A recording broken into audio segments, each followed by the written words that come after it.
ফামান কানা ইয়ারজু লিকা রাব্বিহি ফালইআমাল আমালান সালিহা ওয়ালা ইউশরিক বিইবাদাতি রাব্বিহি আহাদা। মাত্র দুইটা জিনিস। হে আমার বান্দারা শোনো, ফামান কানা ইয়ারজু লিকা রাব্বি, যে ব্যক্তি চায় তার রবের সাথে সাক্ষাৎ করবে। আমরা সকলে আমাদের রবের সাথে সাক্ষাৎ করতে চাই। সাক্ষাৎটা হবে কোথায় বলেন? জান্নাতে যেতে চাই, আল্লাহর সাথে সাক্ষাৎ করতে চাই। আল্লাহ তাআলা বলেন, তোমরা যদি আমার সাথে সাক্ষাৎ প্রত্যাশী হও, যদি আমাকে দেখতে চাও জান্নাতে এসে, ফালিয়ামাল আমালান সালিহা, এক নাম্বার কর্মসূচি হলো তোমরা নেক আমলগুলো, আমার দেওয়া হুকুম আহকামগুলো যথাযথভাবে পালন করবে। একটা নেক আমলও ছাড়বে না, প্রত্যেকটি নেক আমল যথাযথভাবে করবে। এই হলো এক নাম্বার। দুই নাম্বার হলো ওয়ালা ইউশরিক বিইবাদাতি রাব্বিহি আহাদা, এবং তোমরা তোমার রবের ইবাদতে অপর কাউকে শরীক করবা না। কয়টা জিনিস? একটা পজিটিভ, একটা নেগেটিভ, একটা নির্দেশ, একটা নিষেধ। বলেন কি কি? একটা কি নির্দেশ আর একটা নিষেধ। নির্দেশটা হলো ফালিয়ামাল আমালান সালিহা, নেক আমলগুলো। নেক আমল কাকে বলে? আমার আলোচনায় যেতে পারবো। নেক আমল কাকে বলে?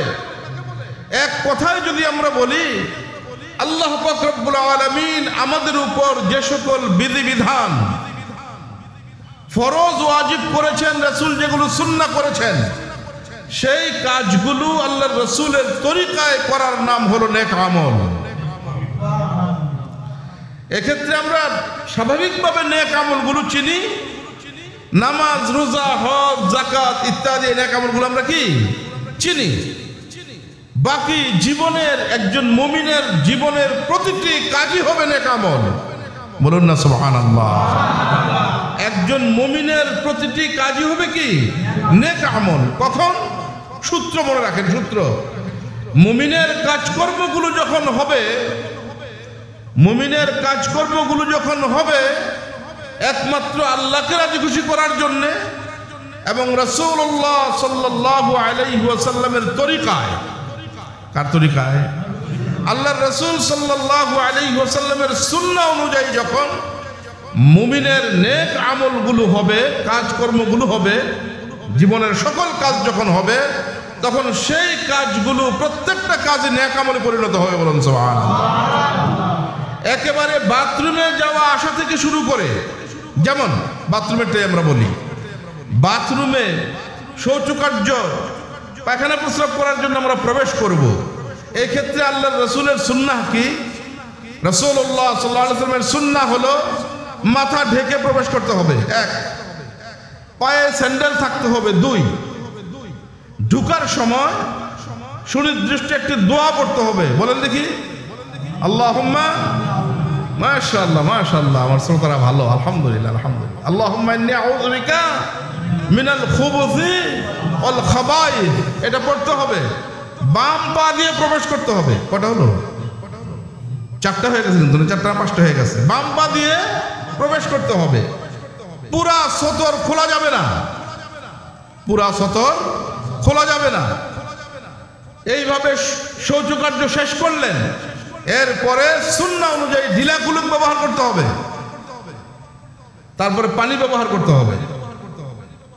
বের হওয়ার সময় ডান পায়ে বের হতে হবে। সুনির্দিষ্ট দোয়া পড়তে হবে। কি সেটা? আলহামদুলিল্লাহিল্লাযী আযহাবা আন্নিল আযা ওয়া আফানি, সে আল্লাহর সকল প্রশংসা যিনি আমাকে কষ্ট থেকে মুক্তি দিয়েছেন। পায়খানা প্রস্রাবটা কত কষ্টের। যাবো পায়খানা প্রস্রাব বন্ধ হয়ে যায়, বুঝি গায়ে বন্ধ হয়ে যায়, যাদের ডাক্তার দিয়ে ফলন লাগে, জিজ্ঞেস করে দেখেন কত কষ্টের। আল্লাহ তাআলার প্রশংসা যিনি আমাকে এই কষ্ট থেকে মুক্তি দিয়েছেন। আযহাবা আনিল আযা, আমার থেকে দূর করেছেন, ও আফানি, আমাকে মুক্তি দিয়েছেন। এই সুনির্দিষ্ট দোয়া পরে বের হওয়া, এই যে বাথরুমের কার্যক্রম করার তরিকাটা, এই তরিকাটা কার? রাসূলুল্লাহ সাল্লাল্লাহু আলাইহি ওয়াসাল্লামের। যখনই বাথরুমের এই কার্যক্রমটা আমি আল্লাহর রাসূলের তরিকা মতো করব, তখন এই কাজটাও আমার জন্য নেক আমল হয়ে যাবে। সুবহানাল্লাহ, জোরে বললেন না তো? ঠিক এইভাবেই সর্বোচ্চটা বলি এবার। সর্বোচ্চ হলো রাষ্ট্র পরিচালনা করা। কি করা? রাষ্ট্র পরিচালনা করা। যখন রাষ্ট্রীয় কার্যক্রমগুলো, রাষ্ট্রের যে ভিতগুলো আছে, রাষ্ট্রের যে মৌলিক কর্মকাণ্ডগুলো আছে, যেমন বিচার ব্যবস্থা, প্রশাসনিক ব্যবস্থা, নির্বাহী ব্যবস্থা, এই ব্যবস্থাগুলোতে যখন আমি কোরআন এবং সুন্নাহ অনুযায়ী রাষ্ট্র পরিচালনা করব, তখন রাষ্ট্র পরিচালনাটাও আমার কি হয়ে যাবে? জোরে বললেন না, জোরে বলেন না। এবার নেক আমল হয়ে যাবে। কি হয়ে যাবে? নেক আমল হয়ে যাবে। নেক আমল বুঝছেন? এবার একজন মুমিনের প্রতিটি কর্মকাণ্ডই নেক আমল, যদি সেই কর্মকাণ্ডটা কার নির্দেশ অনুযায়ী হয়? আল্লাহর নির্দেশ অনুযায়ী হয় এবং রাসূলের তরিকা অনুযায়ী হয়। এই পর্যন্ত কথা বুঝেছি আমরা ভাই? ইনশাআল্লাহ বুঝেছি। নেক আমল বুঝতে সুবিধা হলো নামাজ নেক আমল, তাই না? নামাজ আল্লাহর রাসূল সাল্লাল্লাহু আলাইহি ওয়াসাল্লাম উম্মতকে নির্দেশ দিয়েছেন, সাল্লু কামা রাআইতুমুনি উসাল্লি, তোমরা সেভাবে নামাজ পড়ো যেভাবে আমাকে নামাজ পড়তে দেখো। আল্লাহর রাসূলের নামাজ দেখেছেন সাহাবায়ে কেরাম, দেখে দেখে শিখেছেন। সাহাবায়ে কেরামের নামাজ দেখে দেখে শিখেছেন তাবিঈনগণ, তাবিঈনদের নামাজ দেখে দেখে শিখেছেন তাবিঈনগণ, তাবিঈনদের নামাজ দেখে দেখে শিখেছেন আইম্মে মুস্তাহিদিনগণ, আমাদের সালফে সালেহিনগণ। আমার উস্তাদ পর্যন্ত যখন কিতাবুস সালাত নামাজ পড়ায়, নামাজের অধ্যায় পড়ায় হাদিসের, তখন দাঁড়ায় দেখায় দিয়েছেন আল্লাহর রাসূল এভাবে নামাজ পড়তেন, তোমরা এভাবে পড়বা। আমি আবার আমার ছাত্রদেরকে দেখায় দেই যে এইভাবে নামাজ পড়তে হবে। তাহলে নামাজটার সনদ হলো দেখাদেখি সনদ। কি সনদ? দেখাদেখি সনদ। আল্লাহর রাসূল সাল্লাল্লাহু আলাইহি ওয়াসাল্লাম নামাজের আরকান আহকাম কয়টা ফরজ নির্ধারণ করেছেন? 13টা। কয়টা ফরজ? 13টা। এর মধ্যে একটা অন্যতম হলো কিবলামুখী হওয়া। একটা উদাহরণ, সময় কম, একটা উদাহরণই দেই। এখন কোন ব্যক্তি যদি নামাজ পড়লো 5 ওয়াক্তই ঠিক মতো পড়লো, আবার নফলও পড়লো 20 রাকাত, কিন্তু কিবলামুখী না হইয়া পড়লো পূব দিকে ফিরা, নেক আমল হয়েছে? নেক আমল হয়েছে? নামাজটা নেক আমল হতে হলে যেমন আল্লাহর রাসূল সাল্লাল্লাহু আলাইহি ওয়াসাল্লামের তরিকায় হলে সেটা নেক আমল হয়, ঠিক তেমনি জীবনের প্রতিটি ক্ষেত্র রাসূলের তরিকা মতো চালালে প্রত্যেকটা আমল, প্রত্যেকটা কাজ, প্রত্যেকটি কাজ কর্ম নেক আমলে পরিণত হয়। বলুন সুবহানাল্লাহ। আল্লাহ তাআলা আমাদের উম্মাহকে এই কথাগুলো বুঝার তৌফিক দান করেন, বলুন আমিন। একজন মা তার ঘরে রান্না বান্না করবে, রান্না বান্নার কাজটাও নেক আমল হবে যদি সেই কাজটা তিনি সুন্নাহ অনুযায়ী করেন। কি অনুযায়ী করেন? তাহলে নেক আমল আমরা বুঝতে পারলাম। আল্লাহ পাকের হুকুমগুলো যথাযথভাবে আল্লাহর রাসূলের সুন্নাহ অনুযায়ী করলে পরেই সেগুলো নেক আমল হবে এবং এই নেক আমল এর মাধ্যমেই আল্লাহ তাআলার জান্নাত পাওয়া যাবে। জান্নাত পেলেই আল্লাহ পাক রব্বুল আলামিনের সাক্ষাৎ পাওয়া যাবে। ঠিক কি না?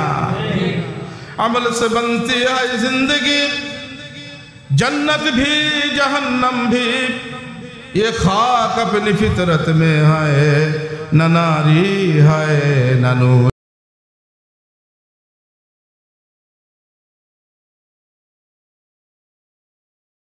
জাহান্নাম হবে।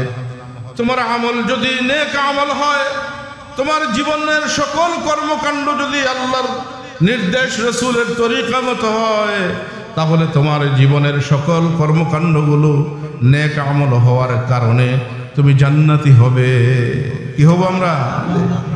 আর যদি তুমি রাসূলের তরিকা ছেড়ে দাও, যদি আল্লাহ পাকের হুকুমের তোয়াক্কা না করো, মসজিদে আযান হয়েছে নামাজের, জামাতের জন্য ডাকছেন মুয়াজ্জিন আল্লাহর খলিফা হয়ে, আর তুমি মসজিদের পাশ দিয়ে হেঁটে গেলা, নামাজে আসলা না, এটা যেমন অপরাধ, জীবনের অন্যান্য ক্ষেত্রেও যেমন ব্যবসা যারা করি আমরা, ব্যবসার ক্ষেত্রে আল্লাহ পাকের নির্দেশ হলো সাবধান, ধোঁকার আশ্রয় নিতে পারবে না, আরেকজনকে ঠকানোর প্রক্রিয়া অবলম্বন করতে পারবে না।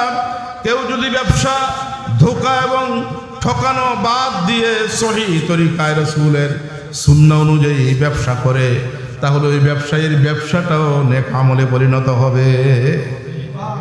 قال رسول الله صلى الله عليه وسلم التاجر الصدوق الأمين مع النبيين والصديقين والشهداء والصالحين।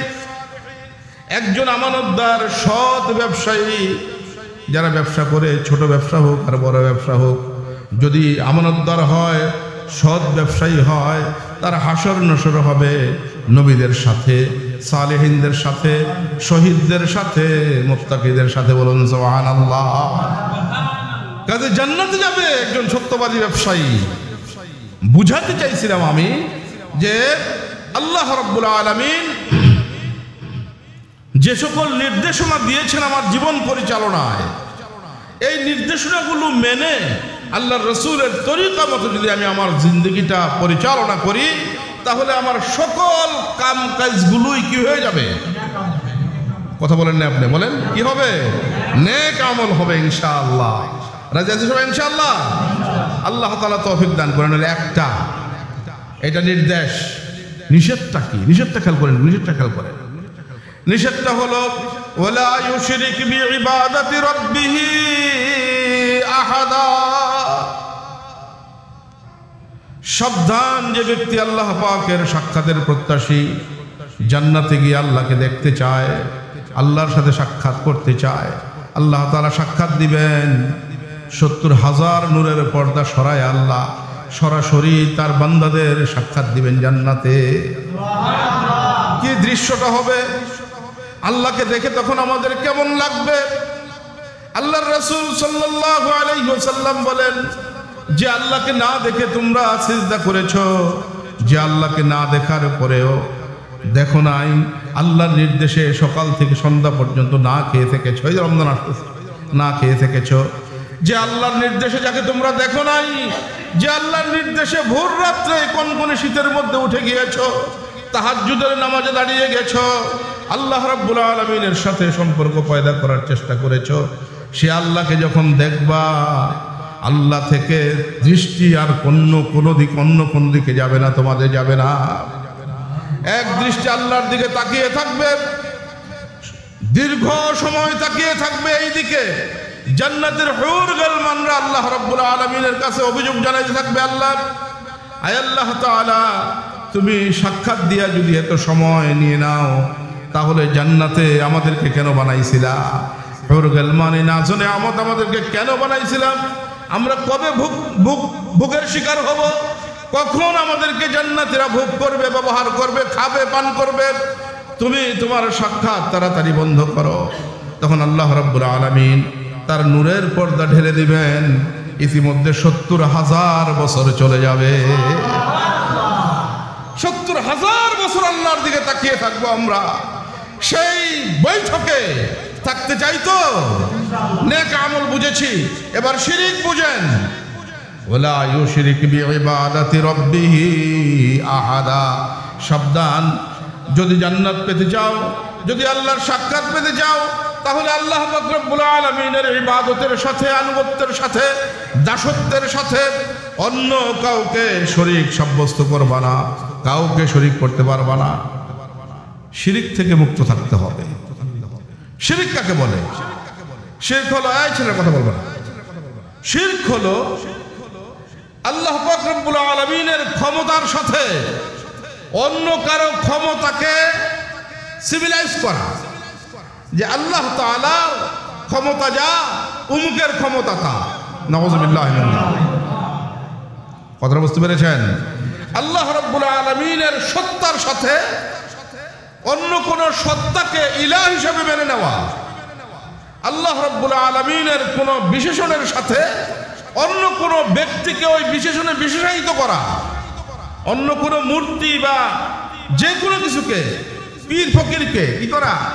আল্লাহর সাথে সমকক্ষ মনে করা। আল্লাহ এক, তার কোনো শরীক নাই। তার কোনো কি নাই? কুল হুয়াল্লাহু আহাদ, বলেন কুল হুয়াল্লাহু আহাদ আল্লাহুস সামাদ লাম ইয়ালিদ ওয়া লাম ইউলাদ ওয়া লাম ইয়াকুল লাহু কুফুয়ান আহাদ। বলুন আল্লাহ এক, তিনি বেনিয়াজ, তার কোনো শরীক নাই, তিনি কারো মুখাপেক্ষী নন, তিনি কাউকে জন্ম দেন নাই, কারো কাছ থেকে জন্ম নেন নাই, তিনি কাউকে জন্ম দেন নাই মানে তিনি কারো পিতা নন, কারো কাছ থেকে জন্ম নেন নাই মানে তিনি কারো সন্তান নন, তিনি কারো পিতাও নন, তিনি কারো সন্তানও নন। খ্রিস্টানরা আল্লাহকে ঈসা আলাইহিস সালামের বাবা বলে শিরিক করে, ইহুদিরা ওজাইর আলাইহিস সালামকে আল্লাহর ছেলে বলে শিরিক করে, মরিয়ম আলাইহিস সালামকে আল্লাহর স্ত্রী বলে শিরিক করে। নাউজুবিল্লাহ বলেন। কাজেই বর্তমান দুনিয়া ইহুদি এবং খ্রিস্টানরাও মুশরিক, তারাও কি মুশরিক। কাজেই শিরিক থেকে নিজেকে মুক্ত রাখতে হবে। এ হলো এক প্রকারের শিরিক, আল্লাহর সাথে সমকক্ষ মনে করা। আল্লাহ বলেন ওয়ালাম ইয়াকুল্লাহু কুফুয়ান আহাদ, আল্লাহ ছাড়া কোনো মাবুদ নাই, আল্লাহর সমকক্ষ কেউ নাই। বলেন আল্লাহ সমকক্ষ কেউ নাই, কাউকে মানা যাবে না। এ হলো এক প্রকারের শিরিক। এই শিরকের এই আরেকটা রূপ হলো, এই ছেলেগুলো কথা বলতেছে, সামনে আসো, সামনে আসো, সামনে আসো, সামনে আসো, একেবারে আমার সামনে এসে বসো, ভালো লাগবে। এখানে সামনে আসো, একটু কোরআন শরীফ বুঝো বাবারা, এখানে আসো, এখানে আসো। কি বলতেছিলাম? আল্লাহ পাকের সমকক্ষ কেউ নাই। আল্লাহ রাব্বুল আলামিন এক, তিনি একক। দেখেন আরেকটা শিরকের ধারণা খেয়াল করেন। মক্কার ভিতরেই 360টা মূর্তি ছিল না? এই মূর্তিগুলোর পূজা মুশরিকরা করত কেন? খুব খেয়াল করেন বিষয়টা, চিকন একটা কথা। আল্লাহ তাআলা কোরআন শরীফে বলেন ওয়া ইন সাআলতাহুম মান খালাকাস সামাওয়াতি ওয়াল আরদা লা ইয়াকুলুন্না আল্লাহ। হে রাসূল, আপনি যদি মক্কা নগরীর এই কাফের মুশরিকগুলোকে জিজ্ঞেস করেন, বলো তো আসমান এবং জমিন কে বানিয়েছে? মুশরিকরা বলবে, আপনারা বলেন না, মুশরিকরা বলবে, আল্লাহ পাক বলেন রাসূল, হে রাসূল, মুশরিকরা বলবে এই আসমান এবং জমিন আল্লাহ বানিয়েছেন। কারা? আল্লাহ। মুশরিকরাও বলবে কথা। মুশরিকরা কি বলে? আল্লাহই বানাইছে। বলেন আসমান জমিন কে বানিয়েছেন? আল্লাহ। আরো জোরে বলেন আল্লাহু আকবার। আরো জোরে বলেন। এই আল্লাহ পাকের বড়ত্ব বর্ণনা, আল্লাহ পাকের বড়ত্ব বর্ণনা এমন ভাবে করতে হবে যাতে সকল প্রকারের শিরকের তপ্ত তাউস কেঁপে ওঠে। শাহজালাল ইয়ামানী রাহমাতুল্লাহি আলাইহির আল্লাহু আকবার ধ্বনির কারণে পৃথ্বীরাজের, এই যে সিলেটে পৃথ্বীরাজের ভবন ভেঙে গিয়েছে। এই ছোট্ট একটা মেয়ে ভারতে আল্লাহু আকবরের একা ধ্বনি দিয়া, মেয়েটার নাম জানি কি? মুস্কান। এই মেয়েটার এই আল্লাহু আকবরের ধ্বনির সামনে টোটাল মুশরিকরা থেমে গিয়েছে। বলেন আল্লাহু আকবার, বলেন আল্লাহু আকবার। মাশাআল্লাহ, মাশাআল্লাহ। আল্লাহ সবচেয়ে বড়, আল্লাহর সমকক্ষ কেউ নাই। এই যে দেখেন মুশরিকরা মুশরিক হলো কিভাবে, একটু খেয়াল করেন। আল্লাহ তাআলা বলেন, হে রাসূল, মক্কা নগরীর মানুষগুলোকে যদি আপনি জিজ্ঞেস করেন, বলো তো আসমান এবং জমিন কে বানিয়েছে? তারা বলবে আল্লাহ বানিয়েছে। তাহলে ওরা যদি আল্লাহকে স্বীকারই করলো, মুশরিক হলো কিভাবে? খেয়াল করে, মুশরিক হলো কিভাবে? প্রশ্ন আসে না? এই প্রশ্নের উত্তর হলো, তারা এই বিশ্বাসী যে আল্লাহ একজন আছেন, ঠিক আছে, সুপ্রিম পাওয়ার একজন আছেন, ঠিক আছে, তিনি আসমান জমিন বানিয়েছেন, ঠিক আছে, কিন্তু তিনি বানানোর পরে ক্ষমতাটা আর নিজের হাতে রাখেন নাই, এগুলো ভাগ করে দিয়ে দিয়েছেন। ভাগ করে দিয়া তিনি খালি হয়ে গেছেন অলরেডি। কথাটা বলেন নাই? কিছু কিছু ক্ষমতা, যেমন রিজিকের ক্ষমতা, খাদ্যের ক্ষমতা কালীর এত দিছে, দুর্গারে দিছে একটা, শিক্ষার ক্ষমতা সরস্বতীরে দিছে। আল্লাহর কাছে আর কিছু নাই। আল্লাহ হুদা হয়ে গেছে, বুঝলেন না? আল্লাহ কি হয়ে গেছে? হুদা হয়ে গেছে। কাজেই যদি আল্লাহকে পেতে চাও, যদি শিক্ষা পেতে চাও, আল্লাহর কাছে না চাও, সরস্বতীর কাছে চাও। এই জন্য সরস্বতীর পূজার সময় আমি নিজে দেখছি, ছোটবেলা আমার বাড়ির কাছে মন্দির আছে তো, দেখছি সরস্বতী মূর্তির সামনে কলম আর খাতা থুয়া ছাত্ররা কি করে জানেন? সরস্বতী মা গো বিদ্যা দে বুদ্ধি দে। সরস্বতী মা গো বিদ্যা দে বুদ্ধি দে। বিদ্যা বুদ্ধি দেনে ওলাকে আল্লাহ। আর চাইতেছে কার কাছে? কোন বিশ্বাসে? আল্লাহর এই বিদ্যা বুদ্ধির সকল পাওয়ার আল্লাহ সরস্বতীরে দিয়ে আলাইছে। ভগবানের এই শিক্ষার পর সরস্বতীরে দিছে। আবার কয় কেন দুর্গার উপর কালী ভর করে আসার কারণে এবার দান বেশি হয়েছে। এই যে আপনার আল্লাহ তাআলা দান দেন, দান কে দেন? আল্লাহ রাব্বুল আলামিন দেন। আচ্ছা বলেন, একটা ধানের শীষ, এই ধানের শীষের মধ্যে ধরেন 50টা দান আছে, 50টা দানের মধ্যে 40টার ভিতরে চাউল আছে, 10টার ভিতরে চাউল নাই। এখন সারা পৃথিবীর লাত, মানাত, ওজা, হবল, দুর্গা, কালী, সরস্বতী যত মূর্তি আছে সব মূর্তিরে মিলাইয়া দিলে 10টা চিটার ভিতরে চাল ঢুকাতে পারবো নি? পারবো? আচ্ছা বাদ দেন এটা। সমস্ত পৃথিবীর এগ্রিকালচারাল সায়েন্স এক জায়গায় হলে যদি চেষ্টা সাধনা করে চিটার ভিতরে চাউল ঢুকাতে পারবে? কে দেন? আল্লাহ দেন। কে দেন? আল্লাহ তাআলা দেন। সুতরাং ওরা মুশরিক হয়েছে এইভাবে যে আল্লাহ পাক তার ক্ষমতাগুলোকে বিভিন্ন ভাগে বিভক্ত করে আল্লাহ তাআলা অবসর গ্রহণ করেছেন, তাদের ভগবান অবসর গ্রহণ করেছেন। এখন সকল ক্ষমতা আছে মূর্তিগুলোর কাছে। নাউযুবিল্লাহ। এই বিশ্বাসটা কি বিশ্বাস? জোরে বলেন শিরক। জোরে বলেন শিরক। আচ্ছা এবার আমাদের মুসলমানদের মধ্যে এক দলের কথা কই দেখেন তো, এরা শিরক করে কিনা?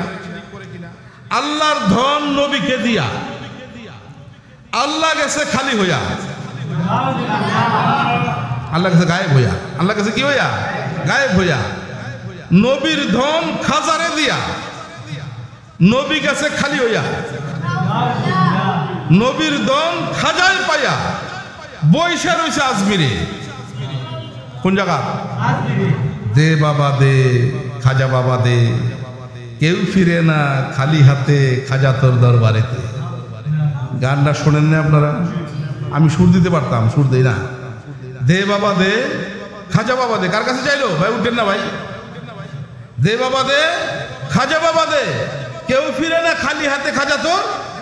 আচ্ছা এই বিশ্বাসটা আর মুশরিকদের ওই বিশ্বাসটার মধ্যে পার্থক্য কি বলেন তো? আছে কোনো পার্থক্য? মুসলমান যদি আল্লাহর সাথে সাক্ষাৎ করতে চাও তাহলে এই ভ্রান্ত বিশ্বাসগুলো থেকে নিজেকে মুক্ত করতে হবে। কারো কোনো কিছু করার ক্ষমতা নাই, কেউ কিছু দিতে পারে না।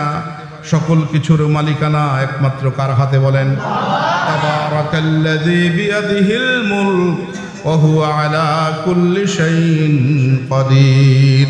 তিনি সে আল্লাহ বরকতময়, যার হাতে পুরা রাজত্ব, তিনি সকল বিষয়ের উপর ক্ষমতাশীল। আল্লাহ তাআলা রিজিক দাতা, আল্লাহ তাআলা হুকুম দাতা, আল্লাহ তাআলা হায়াতের মালিক, আল্লাহ তাআলা মৌতের মালিক। আল্লাহ রাব্বুল আলামিন আমার ব্যবসার মালিক, আমার অর্থের মালিক, আমার সম্পদের মালিক, আমার ক্ষমতার মালিক। এই সকল কিছুর মালিকানা একচ্ছত্র কার হাতে বলেন? আল্লাহ তাআলা বলেন, হে রাসূল আপনি বলুন, কুলিল্লাহুম্মা মালিকাল মুলক তুতিল মুলকা মান তাশাউ ওয়া তানজিউল মুলকা মিম্মান তাশাউ ওয়া তুইজ্জু মান তাশাউ ওয়া তুযিল্লু মান তাশাউ বিয়াদিকাল খায়র ইন্নাকা আলা কুল্লি শাইইন কাদির। সকল মালিকানা কার হাতে? কাজেই জীবনের সকল ক্ষেত্রে আল্লাহ পাকের হুকুম পরিপালন করলেই সেগুলো নেক আমল হবে। ঠিক আছে? আর যদি আল্লাহর সাথে শরীক সাব্যস্ত না করি, শিরিক থেকে যদি মুক্ত থাকতে পারি, তাহলে শিরিক মুক্ত ঈমান আর বিদআত মুক্ত নেক আমল নিয়ে উঠতে পারলেই ফামান কানা ইয়ারজু লিকা রাব্বিহি ফালইআমাল আমালান সালিহা ওয়া লা ইউশরিক বিইবাদাতি রাব্বিহি আহাদা। আল্লাহ রাব্বুল আলামিনের সাক্ষাৎ পাওয়া যাবে, বলুন সুবহানাল্লাহ। এখন প্রশ্ন, ভূমিকা শেষ আমার, সংক্ষেপে বাকি কথাগুলো বলবো। এখন প্রশ্ন যে জীবনের সকল ক্ষেত্রের হুকুম আহকামগুলো আল্লাহ দিবেন কিনা? প্রশ্ন বুঝছেন তো? প্রশ্ন বুঝেন, আগে প্রশ্ন বুঝেন যে হুজুর জীবনের সকল ক্ষেত্রে আল্লাহর হুকুমগুলো মানা যদি নেক আমল হয়, এখন এই সকল দিক ও বিভাগের বিধিবিধান আল্লাহ তাআলা দিয়েছেন কিনা? কোথায় দিয়েছেন? কোরআন শরীফে। কোথায় দিয়েছেন? আর এই কোরআনের ব্যাখ্যা বিশ্লেষণ আমল করাইয়া দেখিয়ে গেছেন কে বলেন? মুহাম্মাদুর রাসূলুল্লাহ সাল্লাল্লাহু আলাইহি ওয়াসাল্লাম। কোরআন শরীফ হলো আল্লাহ পাকের রশি। আল্লাহ রাব্বুল আলামিন বলেন ওয়াতাসিমু বিহাবলিল্লাহি জামিআন ওয়া লা তাফাররাকু। হে আমার বান্দারা, তোমরা আমার দেওয়া রশিটা, আমি আল্লাহ পাকের রশিটাকে মজবুত করে ধরো, একত্রিত হইয়া ধরো, সবাই মিল্লা ধরো, সাবধান বিচ্ছিন্ন হয়ে যেও না। এখন আল্লাহ পাকের রশিটা কি?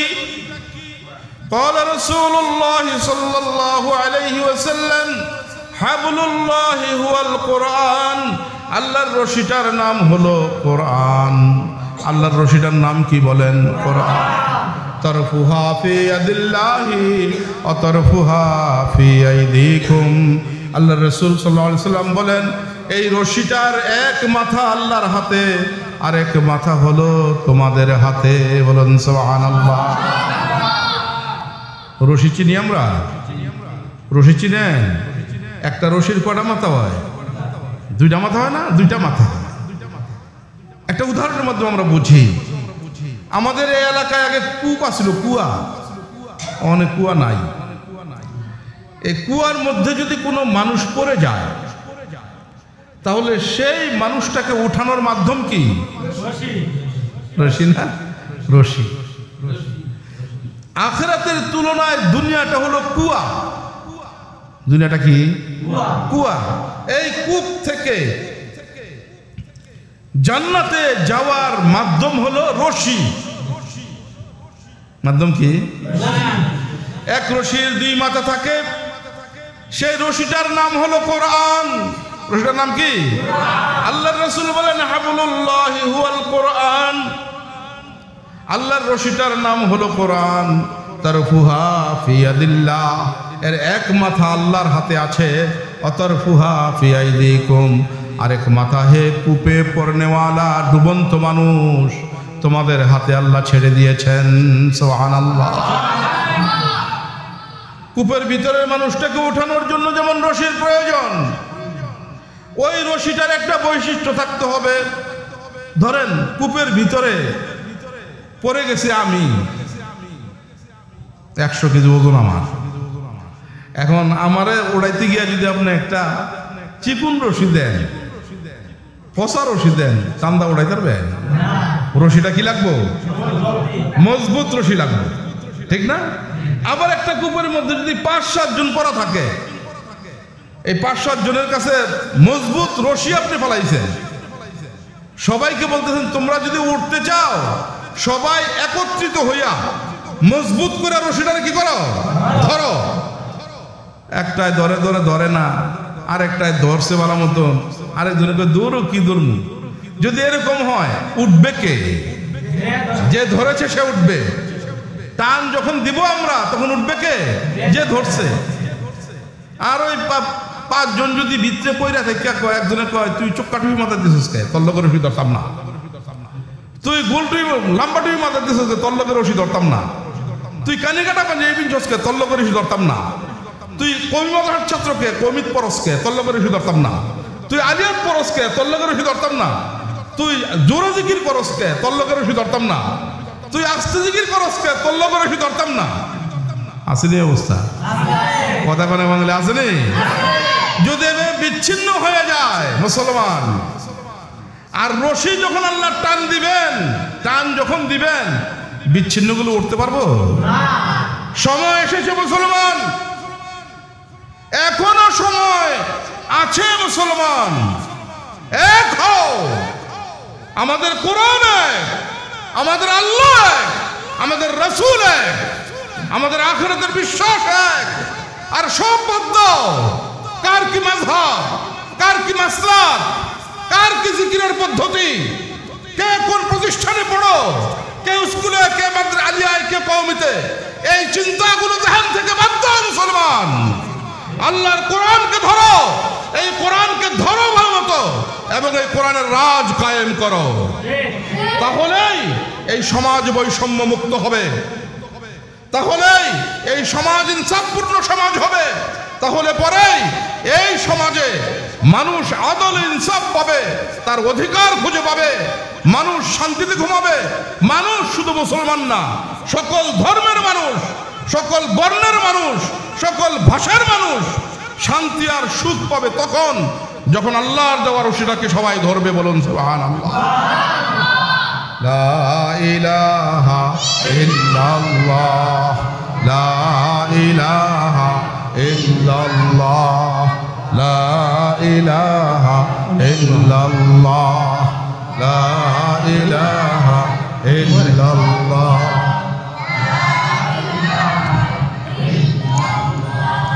লা ইলাহা ইল্লাল্লাহ মুহাম্মাদুর রাসূলুল্লাহ সাল্লাল্লাহু আলাইহি ওয়াসাল্লাম। তাহলে আল্লাহর রশিদার নাম কি বলেন? কোরআনকে কিভাবে ধরতে হবে? কোরআন রশিটা কেমন শক্ত রশি জানেননি? আল্লাহ রাব্বুল আলামিন এর রশির পরিচয় দিয়েছেন আরেক আয়াতের মধ্যে, ওয়ামান ইয়াকফুর বিত-তাগুত ওয়া ইউমিন বিল্লাহি ফাকাদ ইসতামসাকা বিল উরওয়াতিল ওয়াসকা লা ইনফিসামা লাহা আল্লাহু সামিউন আলীম।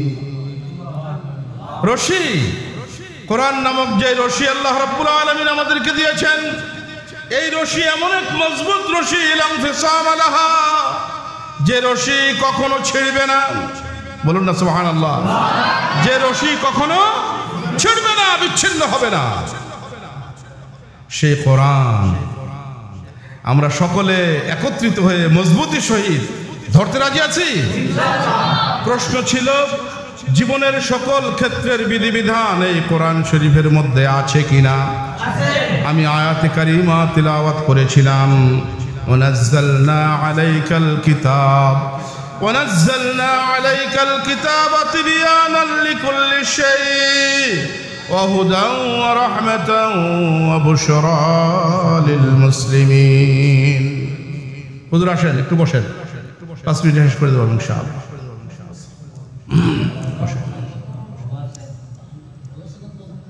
এই প্রশ্নের উত্তরটা হলো, হুজুর একটু বসেন 5 মিনিট, আমি শেষ করে দিচ্ছি, কথা খেয়াল করেন।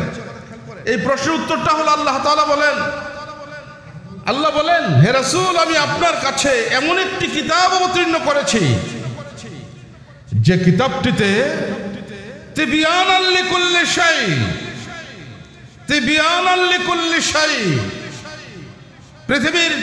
পৃথিবীতে বসবাস করার জন্য যত বিষয়ের প্রয়োজন আছে, যত দিক ও বিভাগের সাথে আপনার আমার জীবন সম্পৃক্ত, এই সকল বিষয়ের বিস্তারিত বিবরণ দিয়ে আল্লাহ রাব্বুল আলামিন কোরআন শরীফকে অবতীর্ণ করেছেন। বলুন সুবহানাল্লাহ। রাসূলুল্লাহ সাল্লাল্লাহু আলাইহি ওয়াসাল্লামের বিদায় হজের দিনে আল্লাহ পাক রব্বুল আলামিন স্পষ্ট ভাষায় বর্ণনা করে দিয়েছেন, আল ইয়াউমা আকমালতু লাকুম দীনাকুম ওয়া আতমামতু আলাইকুম নি'মাতি ওয়া রাদিতু লাকুমুল ইসলাম দীনা। আমি আজকের এই দিনে তোমাদের জন্য আকমালতু লাকুম দীনাকুম, তোমাদের জীবন বিধানটা, তোমাদের কোড অফ লাইফটা, তোমাদের জীবন পরিচালনার পদ্ধতিটা আমি পূর্ণ করে দিলাম। ওয়া আতমামতু আলাইকুম নি'মাতি, আমার নিয়ামত, এই ওহীর নিয়ামত, কোরআনের এই নিয়ামতকে পূর্ণ করলাম, বলুন সুবহানাল্লাহ। এবং তোমাদের জন্য একমাত্র জীবন বিধান হিসাবে ইসলামের উপর সন্তুষ্ট হয়ে গেলাম, বলুন সুবহানাল্লাহ।